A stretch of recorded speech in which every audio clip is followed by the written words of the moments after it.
good way to go about getting mentors? So you've had some great insights. I think, so that's a really good question. How do you go about finding mentors? For me, it's been very serendipitous, but I think there's sort of two components to it. One is sort of internal. I think that you always have to strive to be world class in whatever you do. And it's sort of, it's something that my dad said to me when I was leaving for college. And it's, you know, one of those throwaway comments that your parents say to you, and you're like, what does that mean? And I was starting up a job working for the Dean of Engineering at Yale, and it was literally like the photocopy girl job, right? You go in, this is back in the day where like, he was kind of an old crusty guy, so he didn't use email, so he would, you know, speak into a tape recorder and then we would transcribe it for him. But my dad on the first day of work said, be world class at that job. Photocopying and transcribing emails, what in the world does that mean? But I say, okay, so experiment with that, right? Provide the fastest, cleanest photocopies that anyone does in that entire office. If he asks to have something mailed off to 100 people, you know, do the mail merge on Excel and do it faster and better and more accurately than anyone else does, and put on the labels at exact 90-degree angles. And you know what, like, he noticed. I worked my tail off on that job. And he became my mentor. And then it was the same thing in this class where I met Mike. I was asked to do things that teaching assistants generally are not asked to do. I was asked to come in on Saturdays and hold extra sessions.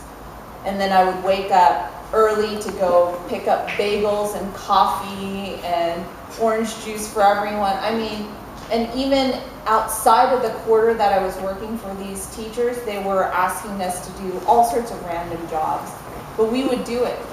But then I would ask for additional things. I would ask for responsibility to teach in these classes and have additional responsibilities that most other TAs didn't get. And so because of that, I would develop sort of a stronger relationship with the professors than most other teaching assistants did. But it's sort of going that extra mile on your part, but then also asking for a little bit more than other people would. And you buy that leverage because you've worked harder. But I think mentorship has always been the most important thing. And I tell a lot of my students in terms of career choices, they're like, hot company A or hot company B. And I always say, well, who are you working for? And where do you get outsized opportunities that you feel a little bit uncomfortable with? And where do you get the trust to execute on things that you wouldn't have the opportunity to do elsewhere? That's what mentorship is, right? Mentorship is getting credit for things that you otherwise wouldn't have gotten credit for. I think the thing that Mike has done for me, at least from my career perspective, is in VC you find a lot of egos in the business where everyone wants credit for everything. And Mike has been extraordinarily generous in giving me credit for the companies that I've found, and he doesn't try to take those away from me. And I think, you know, finding the types of people who are secure enough in their own careers and understand that they have to give opportunities to the next generation, those are the types of people you just want to find, and then you want to become like a pit bull with a locked jaw and just clamp onto them, don't let go until you've sucked every bit of knowledge out of them.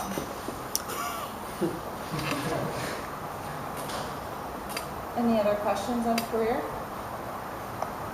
Cool, so I'm going to switch over to business model, which is,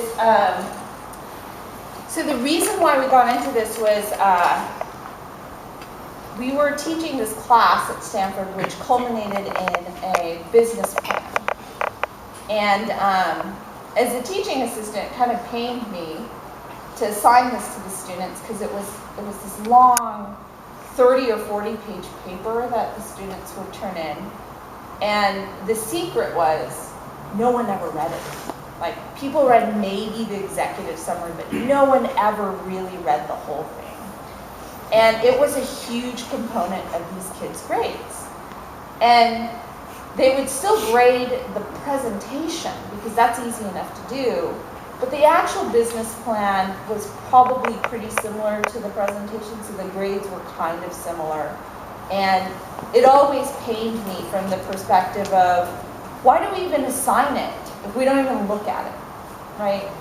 And I was talking to Steve about this. Why do we even assign it if we don't even look at it? Why is it even part of the course if we don't look at it? Why is it even part of the course if VCs never read it anyway, right? And the usual answer was, well, this is an academic course and this offers some rigor to the way people think about things. And it was true to some extent, but I think if you think about how startups build their businesses, the key observation that I thought Steve made was that a startup isn't just a small version of a large company, right? How many of you have heard that?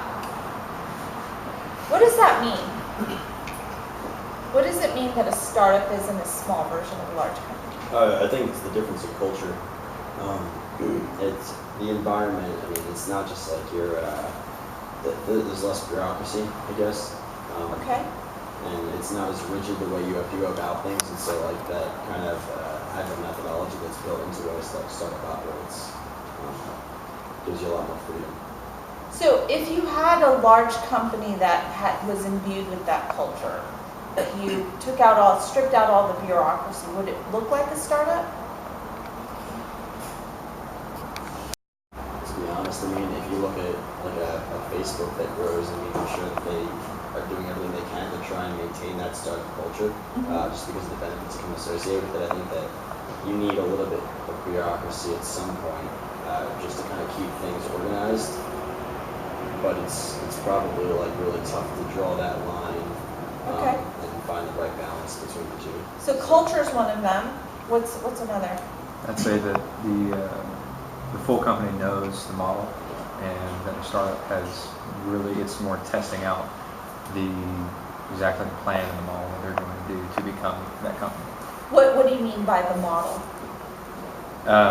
Essentially, like how they interact with customers, what they're selling, what they're doing, the way that the whole business actually interacts. So kind of the business plan, you really don't know it until you start getting customer feedback and figuring out what is it that people want. Yeah. And then you can actually build on top of that. But until you know what that is, until you know what your revenue stream is going to be, you really don't know where to go. Like, otherwise you're building. And you think in a large company you already know that to Yes. some extent. Okay. Any other thoughts? Size and agility. So the ability to be so small and be so agile and turn on a dime as opposed to a large Well, company. size, I mean, by definition, right? We're saying Sure, it's not just a but smaller version of a large startup, but but agility. agility. Says. Okay. Yep. I think a big thing is just kind of what the roles of each person is. Like in the startup, the CEO may be doing data entry and marketing and just doing cross-functional functions and trying to figure out what the best way to do each one is. But even in like a 20-person startup, you might start to have roles, right? Yeah. People still call that a startup. So I think there's some element to that to a really small startup, but I don't think that's necessarily the definition of a startup. Startups have different and more ambiguous goals. And they have to work in stricter constraints. And basically, it's not really clear where they're going. Yeah. And So I'm hearing sort of a lot of the concept around there's sort of this culture of, being agile and fast moving. It's not as hierarchical, and so you have all these different jobs.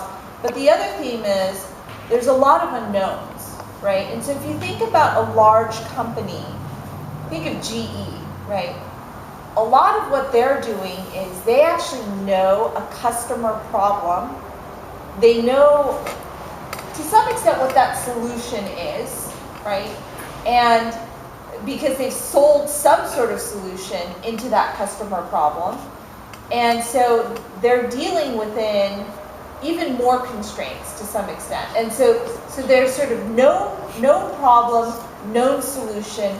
How do you build that solution for that problem? How do you build a better solution? Yep. I think that a big difference that I see, like at the startup that I work now, is that people's individual goals are different.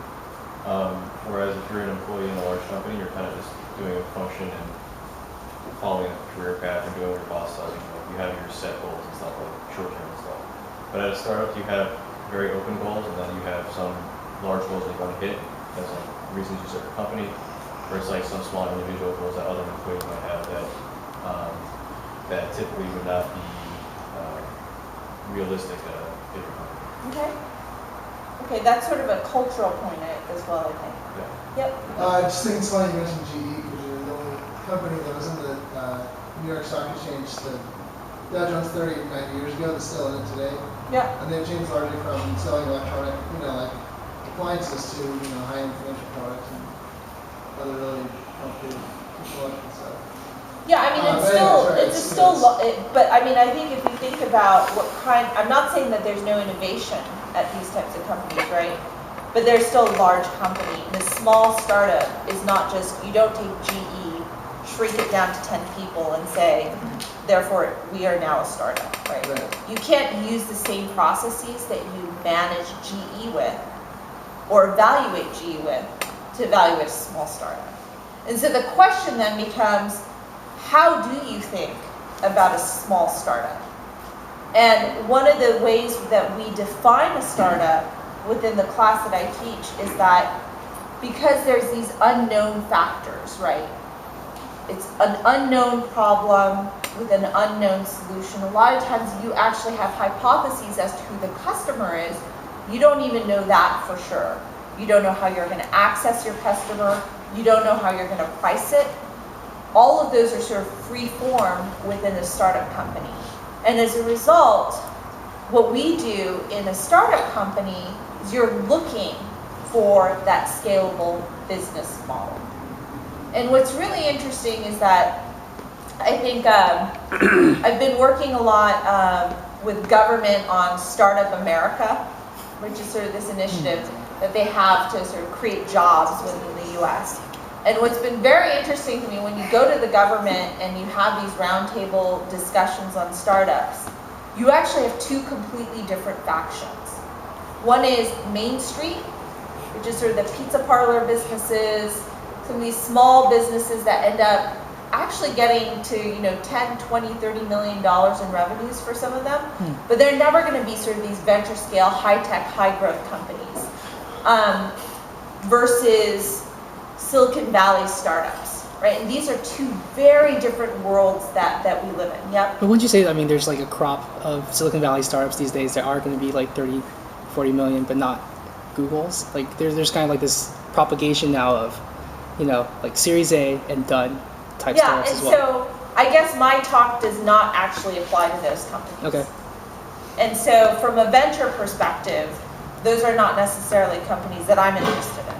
And it's not the type of class that I teach, right? So if your aspiration is to get to $5 million in revenues and be bought out, my argument is you're not a high-tech, high-growth company, right? And so if your aspiration is, everyone should have going back to that career moment, you should think about, someone offered you $5 million today to buy you out, would you sell out? Right? If you would, you're not the founder of a high-tech, high-growth company. Don't raise money from a venture capital firm, right? Bootstrap it. What I say to a lot of my students who have iPhone apps, great. You can get to very good revenues every single month. Don't raise venture capital. Do not ruin a really good thing, right?